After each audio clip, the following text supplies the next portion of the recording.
In today's video, I want to teach you a secret method that helps you discover reversal points of the market. First of all, we need Heikin Oshi chart. So here we set the chart type on Heikin Oshi. After that, we need to add two Keltner channels to our chart. We add this one, which is a built-in indicator on TradingView platform. And then we need to change the settings of these Keltner channels. So we go to the settings of the first Keltner channel. And then here for the length, we set it at 50. And for the multiplier, we set it at 3.75. This is done, and we go to the settings of the second Keltner channel, and similarly for the length we set it at 50, but for multiplier we set it at 2.75, and then we go to the style tab and we change all these colors to red.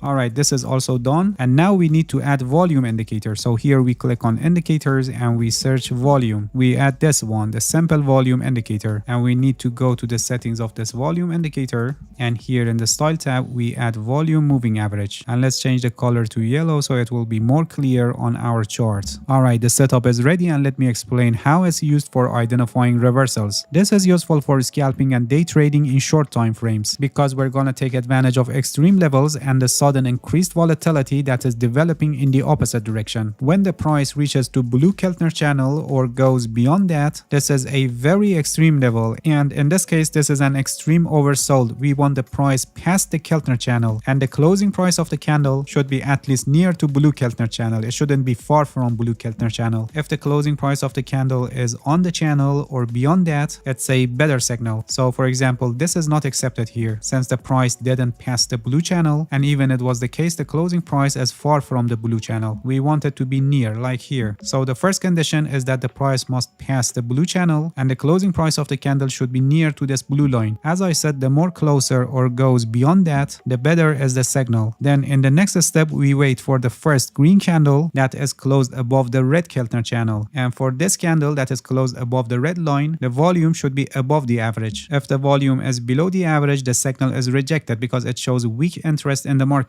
So for the first green candle closed above the red line, we want above the average volume. When we have all these conditions, we have high probability of reversal and having the price going to the opposite band. This was an upside reversal setup, and for downside reversal setup, similarly we wait for the times that the price passes this blue line and closing price of the candle is near the blue Keltner channel. The more closer the closing price is to blue line or goes beyond that, the better is the signal. Then we wait for the first red candle that is closed below the red Keltner channel, and for this candle the volume should be above the average. When we have all these conditions, we have high probability of downside reversal. Let me move forward to show you some more examples. No setup around here, and we have our setup formed here. As you can see, we have the price past the blue channel and the closing price is on the line, and then for the first red candle that is closed below the red line, the volume for this candle is above the average, and this setup shows that we have high probability of downside reversal. Alright, now let me explain some important points here. In this part, you can see that the price and candle is closed below the blue line, but we didn't get any candle closed above the red Keltner channel. And for these late candles that are closed above the red line, the volume is below the average, as you can see. When we have the price in this zone for a long time, this shows we have high selling pressure, and even if we get a candle closed above the red line that has above the average volume, it's better to ignore the signal if the situation is like this, because as I said, when the price stays for a long time here in this zone, it shows that we have high selling pressure. Here in this part, you can see that again we have the same situation, and similarly for these candles, the volume is below the average. Let's move on the chart. We don't have our setup anymore up to this time where the price crossed below the blue channel and the candle is also closed below the blue channel. We have 3 consecutive candles in this situation, and we wait for the first green candle that is closed above the red line, which happened here with above the average volume. The price didn't stay long in this zone, so this shows that we have enough buying pressure for a reversal. So in the ideal situation, like this example